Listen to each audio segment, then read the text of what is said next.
శిష్యులతో అన్నాడు, మీరు శోధనలోకి ప్రవేశించకుండా మెలకువగలిగే ప్రార్థన చేయండి. ఇంతకు ఆ మాట చెప్పినప్పుడు వాళ్ళకి అర్థం కాల, మాకు శోధన రావటమే. ఇంతకు దేవుని దృష్టిలో వీరు ఇరికించబడబోతున్న మూడో శోధన ఏంటి అని అంటే, దేవుని పనిని విడిచిపెట్టి లోకములో కలిసిపోబోతున్నారు. దేవుని పని అంటే నిర్లక్ష్యం, దేవుని పని అంటే ఏమండి ఇక అక్కర్లేదనేట్లుగా, గుడ్డివారిగా, గ్రహింపు లేని వారిగా, దేవుని సేవన్నా దేవుని పనన్నా బాధ్యత లేని వారిగా మారిపోవటం. ఇదే మూడవ శోధన. ఆ శోధనలోనికి ప్రవేశించకుండా మెలకువగలిగి ప్రార్థన చేయండి అని అన్నారు. కానీ వీళ్ళు ముమ్మారు నిద్రతోనే, అలసటతోనే, ఏమండి మొత్తులై ఉన్నారు కనుకనే ఆ మూడవ శోధనలో కూడా వెళ్ళిపోయారు. కావాలంటే చూపిస్తాను చూడండి. యోహాను తన సువార్తలో ఈ మూడవ శోధన గురించి తేటగా మాట్లాడుతున్నారు. యోహాను తన సువార్త అంటే 21వ అధ్యాయం, యోహాను సువార్త 21వ అధ్యాయం 2వ వచనంలో ఇలా ఉన్నది, లేక 3వ వచనంలో కూడా ఇలా ఉన్నది. 3వ వచనం, యోహాను సువార్త 21వ అధ్యాయం 3వ వచనం. సీమోను పేతురు శిష్యులందరూ వింటుండగా ఇలా అంటున్నాడట, ఏమని?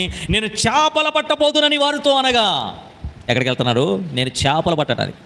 అంటే ఇప్పుడు దాకా ఏం పట్టాడు? యేసు ప్రక్క నుండి ప్రజలను, ఆత్మలను పట్టాడు.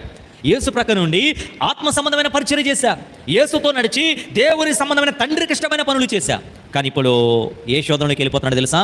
దేవుని పనిని విడిచిపెట్టి లోక సంబంధమైన వ్యాపకాలు అనే, ఐహిక విచారాలు అనే శోధనలోనికి వెళ్ళిపోతున్నా. నేను చేపల పట్టబోతున్నాను వారితో అనగా, వారు ఆ మాట విన్న శిష్యులందరూ అంటున్నారట, మేము కూడా నీతో పాటు వచ్చేస్తాం, మేము కూడా నీతో పాటు వచ్చేస్తాం. తాను చెడింది కాక మిగతా వాళ్ళందరినీ చెడగొట్టాడు. తాను శోధనలో పడింది కాక మిగతా వాళ్ళందరినీ కూడా దేవుని పని నిర్లక్ష్యం చేయటానికి శోధనకు గురి చేసేశారు. తమ సొంత కార్యక్రమాలే, తమ సొంత జీవనోపాధి పనులే ముఖ్యమన్న ఆ భయంకరమైన శోధనలోనికి పేతురు వెళ్ళిపోయాడు. తక్కన శిష్యులు కూడా వెళ్ళిపోయారు. ఈ రాత్రి వాక్యం వింటున్న దేవుని సంగమా, మరి మన ఆత్మీయ జీవితం ఎలా ఉంది? శోధనలోనికి ప్రవేశించకుండా మెలకువగలిగి ప్రార్థన చేయండి అన్న. ఏంటా శోధన?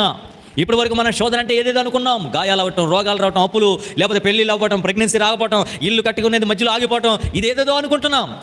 కానీ ఆత్మీయ కోణంలో దేవుడు 3 రకాలుగా వివరించాడు. దేవునికి దూరం అవటమే పెద్ద శోధన, దేవునికి దుఃఖాన్ని మిగల్చడమే పెద్ద శోధన, దేవుని పని నిర్లక్ష్యం చేయడమే పెద్ద శోధన. ఈ రాత్రి దేవుని పనిని మనం నిర్లక్ష్యం చేస్తున్నామా? ఆసక్తితో ఆయన పని కొనసాగిస్తున్నామా? దేవుని పని ప్రియులారా, ఆయనను ప్రకటించడం దేవుని పని, ఆయన సాక్షిగా నిలబడటం దేవుని పని, ఆయన మందిరంలో ఓడవటం లేక చేపలు వేయటం లేక ఇలా సేవకులకు సహకారులుగా ఉండటం, అనేక ఆత్మలను రక్షించే వారిగా ఉండటం, అది దేవుని పని, అది మన పరలోకపు తండ్రి పని. అంటే ఇప్పుడు మిమ్మల్ని ఉద్యోగాలు మానేయమంటలా, లేదంటే మీ కాలేజీ చదువులు, మీ చదువులు మానేసి ఇప్పుడు మాకులాగా బైబిల్ పట్టుకొని స్వార్థ ప్రకటించడానికి వెళ్ళండి అని అంటల్లా. నేను పలుమార్లు ఆయా సందర్భాల్లో చెప్తూ వచ్చాను, మనము మన పని చేసుకుంటూనే ఖాళీ సమయంలో క్రీస్తు గురించి ప్రకటించాలి. ఖాళీ సమయంలో దేవుడు నీకు చేసిన స్వస్థతా కార్యాలు, నీకు చేసిన అద్భుత కార్యాలు, నీ కుటుంబంలో చేసిన గొప్ప కార్యాలు సాక్ష్యముగా అనేకులకు చెప్తూ వారిని ప్రభు దగ్గరికి నడిపించటం, ఇది నీకు దేవుడిచ్చిన గొప్ప వరం.